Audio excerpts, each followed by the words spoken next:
삼성전자가 노조에게 제발 5% 인력만이라도 일해달라고 요청했어요. 반도체는 절대 멈추면 안 되는 산업이기 때문이에요. 웨이퍼는 정해진 시간 안에 공정을 못 넘기면 바로 전량 폐기돼요. 공정이 멈추는 순간 수천억 손실이 발생할 수 있어요. 클린룸 환경이 깨지면 설비 자체도 손상될 수 있어요. 삼성은 최소한의 안전 인력 5%는 필요하다고 말하고 있어요. 노조는 영업이익 15% 성과급을 요구하고 있어요. 회사 측은 이건 노동보다 수백조 투자와 기술의 결과라고 반박하고 있어요. 지금 상황은 성과 보상 대 산업 구조가 충돌하는 상황이에요. 여기에다가 반도체 공급은 이미 부족한 상태라서 문제가 커지면 글로벌 공급망까지 영향 줄 수 있어요. 멈출 수 없는 산업과 멈출 권리의 충돌이에요. 한국토지신탁이 분당 양지마을 재건축 입찰에 결국 참여하지 않겠다고 밝혔어요. 이 사업은 무려 4,000세대 넘는 대형 재건축입니다. 완성되면 6,000세대 이상 규모로 커지는 큰 프로젝트예요. 왜 빠졌을까요? 핵심 이유는 하나입니다. 공정하지 않다는 판단이에요. 가장 큰 문제로 지적한 건 평가 기준입니다. 총자산 50조 이상 기업만 높은 점수를 받는 구조였어요. 이 기준이면 참여 가능한 회사 자체가 거의 정해진다는 의미입니다. 중요한 포인트. 인허가 실적 같은 핵심 능력은 평가에서 거의 반영되지 않았어요. 실력보다 규모 중심 평가라는 겁니다. 절차 문제도 있습니다. 일부 단지 대표들이 의사결정 과정에서 제대로 참여하지 못했다는 주장입니다. 재건축은 이해관계가 복잡하기 때문에 이 부분이 굉장히 중요한 요소입니다. 가장 현실적인 문제. 지분 구조가 복잡한데 권리 배분 기준이 명확하지 않았습니다. 나중에 큰 분쟁으로 이어질 가능성이 있습니다. 이번 불참은 단순 포기가 아니라 리스크가 큰 사업은 안 한다는 선택입니다. 서울 전세시장 분위기 알려드릴게요. 요즘은 집 보자마자 계약금 바로 보낼게요. 이런 말이 나올 정도예요. 왜일까요? 전세 물량이 급감했기 때문이에요. 올해 들어서만 전세 매물이 약 30% 이상 줄었습니다. 수요는 그대로인데 집이 없으니까 집주인 우위 시장이 된 겁니다. 실제로 전세 수급 지수도 100을 훌쩍 넘어서 5년 만에 최고 수준까지 올라왔어요. 이건 수요가 공급보다 훨씬 많다는 의미입니다. 이 상황이 만들어진 이유는 여러 가지입니다. 신규 공급 부족, 전세의 월세 전환, 그리고 각종 규제 영향까지. 결국 전세로 살 집 자체가 줄어든 구조입니다. 가격도 빠르게 움직이고 있습니다. 특히 노원, 도봉, 강북 같은 지역은 전세 상승률이 매매보다 더 높은 상황입니다. 지금 부동산 시장은 사는 것보다 빌리는 게 더 치열한 상태입니다. 서울 전세 시장은 지금 완전히 집주인 중심으로 돌아가고 있습니다. 영상이 도움이 되셨다면 구독과 좋아요 부탁드려요. 서울 부동산 시장에 지금 막차 수요가 몰리고 있습니다. 다주택자 양도세 중과 유예가 5월 9일 종료되기 때문입니다. 그 전에 계약만 진행하면 중과세를 피할 수 있습니다. 이러다 보니 집주인도 급하고 사는 사람도 급해졌어요. 실제로 요즘은 집도 안 보고 계약하는 사례까지 나오고 있습니다. 특히 가격 괜찮은 금매는 하루 이틀 만에 바로 계약된다고 해요. 왜 이렇게 빠를까요? 사람들이 지금 아니면 더 비싸질 수 있다 이렇게 생각하기 때문입니다. 반대로 집주인도 세금 부담 전에 팔고 싶어 합니다. 결국 매수자와 매도자 이해관계가 딱 맞아떨어진 상황이에요. 다만 현장 분위기는 조금 다릅니다. 좋은 급매물은 이미 대부분 소화됐고 남은 물건은 애매하다는 평가도 있어요. 그리고 시장은 이제 5월 9일 이후를 더 주목하고 있습니다. 특히 비거주 1주택자 매물이 추가로 나올 가능성이 거론되고 있어요.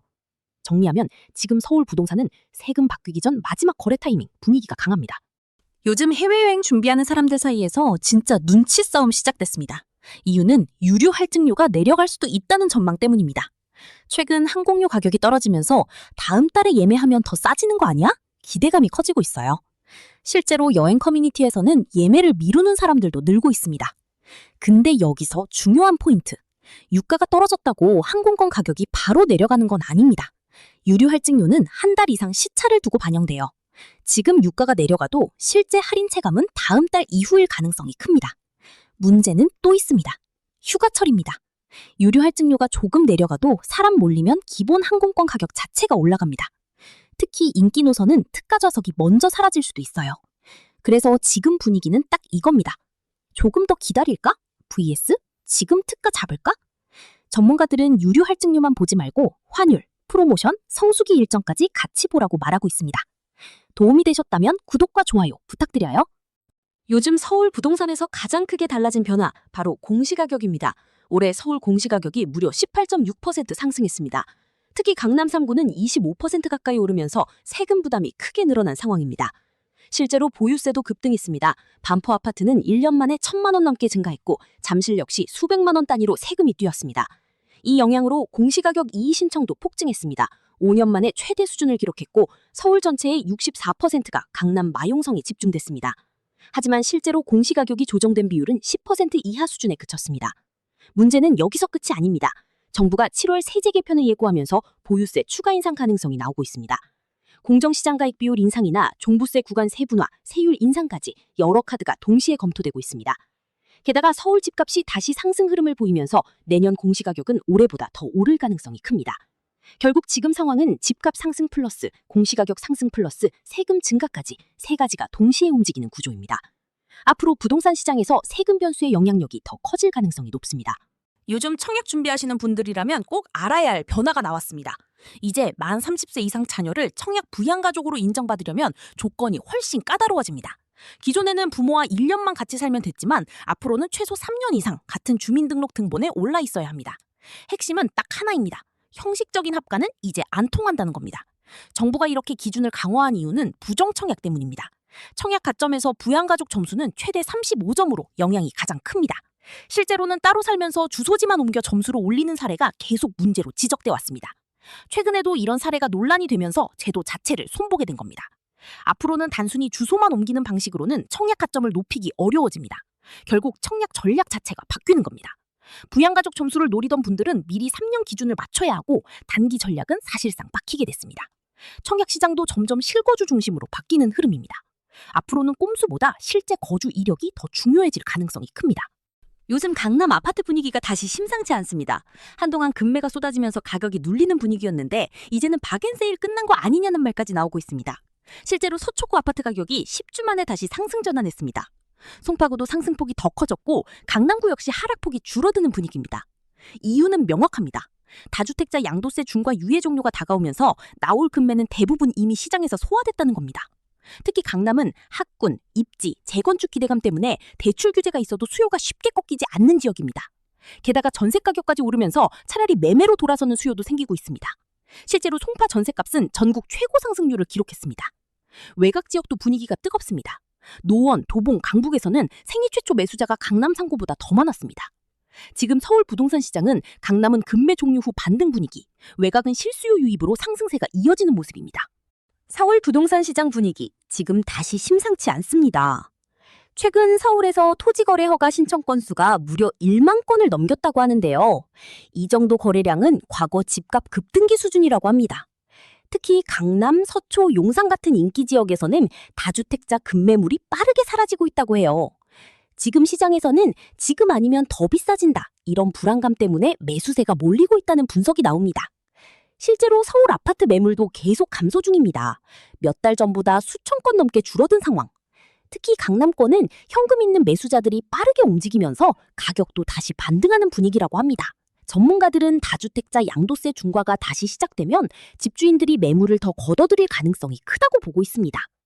이렇게 되면 시장에 나오는 집은 더 줄고 결국 집값 상승 압력이 커질 수 있다는 거죠.